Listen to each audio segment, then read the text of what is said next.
तो hello guys, आज की जो हमारी वीडियो है वो है बॉस लाइट के ऊपर, जो कि न्यू आई है स्प्लेंडर गाड़ी की।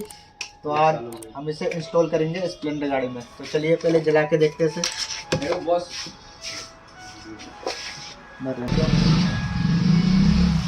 ये किसकी ये लो है, हाँ, ये लो है, ये इसकी हाई बीम हो गई और ये इसकी DRL और ये है इसकी ब्रेक। बहुत बिल्कुल शानदार दिख रहा है। तो चलिए वीडियो को शुरू करते हैं जल्दी से जल्दी और इंस्टॉल करके दिखाते हैं।